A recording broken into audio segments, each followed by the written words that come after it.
आप देख रहे होंगे कि ये शहर में आवाम की बुनियादी सहूलतों के ऊपर बात न करते हुए कहीं 376 की बात की जा रही है, कभी 307 लगाने की बात की जा रही है, कभी किसी लीडर अगर किसी के लीडर ने कुछ कहा है सोशल मीडिया के जरिए जो इस शहर के अंदर नंगा नाच नाचा जा रहा है, इस दंगे नाच को कहीं ना कहीं रोक लगना चाहिए।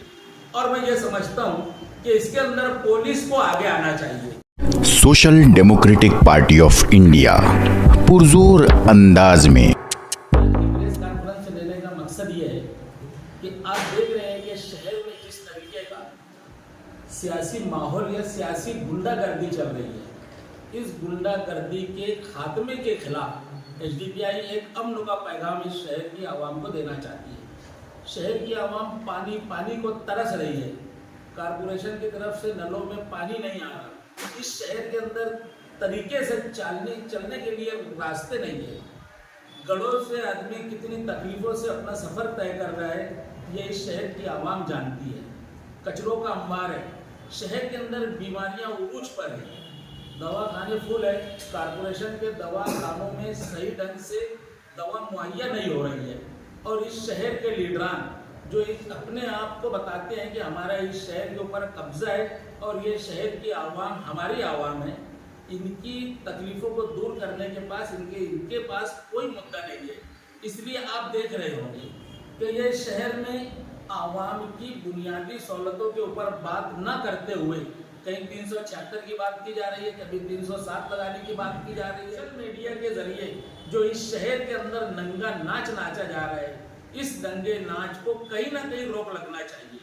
और मैं ये समझता हूँ कि इसके अंदर पुलिस को आगे आना चाहिए। पुलिस ने हक बजानी ऐसे लोगों के ऊपर कड़ी से कड़ी सजा लगाना चाहिए जो लोग सोशल मीडिया के जरिए इस शहर में नंगा नाच नाच रहे हैं।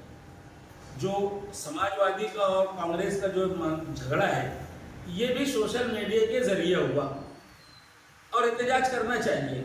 मैं एहतजाज करने वालों के साथ रहता हूं और एहतजाज करने वालों को मैं उनकी हर जगह तारीफ करता हूं, मगर एहतजाज हक बजानी होना चाहिए। एहतजाज अगर इनके अंदर इतनी जुर्रत है तो जब इस शहर के अंदर किरेट सुमैया आता है, हमारे शहर को बदनाम करता है, यहाँ पर एक लीडर को बदनाम करने की बात है और किरेट सुमैया वो फिरका परस्त तो बीजेपी का वो एजेंट आकर के हमारे पूरे शहर की आवाम को बदनाम कर रहे हैं। तो ऐसी जगह पर भी जाना चाहिए, ऐसे लीडरों का भी मुंह काला करना चाहिए, इनको भी काली झंडी बताना चाहिए। आज वक्फ के मामले में हमारा शहर जो चल रहा है, आज देखने में आ रहा है कि शहर के अंदर वक्फ के ऑफिस शुरू होने वाली है। वो समीर काजी जो वक्फ का चोर है, वो इस शहर के अंदर आएगा। जिस दिन वो इस शहर के अंदर आएगा, एसडीपीआई उसका एहतजाज करेंगी। आज बिजली का निजाम धर्म भरम है, शहर के अंदर तरीके से बिजली नहीं आ रही है। ये हफ्ताखोर लीडर, शहर के जितने भी लीडर जो मुद्दे से चुप्पी साचे हुए हैं, इसका मतलब ये है कि ये वहां से हफ्ता लेते हैं। इनको आवाम की कोई परवाह नहीं है। ये लोग आवाम के हक में कोई बेहतर फैसला करने के इनके अंदर वो सलाहियत नहीं है। इलेक्शन का पीरियड आ रहा, अभी फिर गली गली महल्ले जा करके जो दन्ना सेठ लोग हैं जिनके पास लाखों रुपया है, ऐसे लोगों को मार्केट में लाने की उनकी तैयारी चालू है।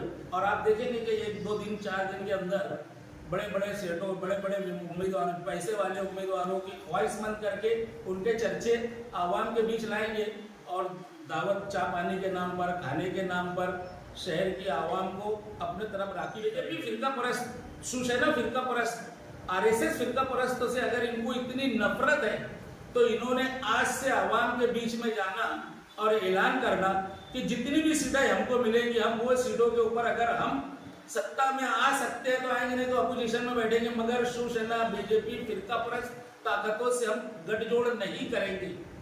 अगर इनके अंदर इतनी जुर्रत है तो इन्होंने ये ऐलान करना, नहीं तो इन्होंने ये दबोचले छोड़ देना। इस शहर की आवाम को बेवकूफ नहीं बनाना। एसडीपीआई फिरका परस्तों का मुकाबला कर रही है और करते आ रही है और इंशाअल्लाह अगर हमारा खाता खुला तो हम इनको इनकी औकात बता देंगे। 2 सीटों में हम इनको इनकी औकात बता देंगे कि मेरे के लिए क्या क्या करना पड़ता, हम इनको बता देंगे।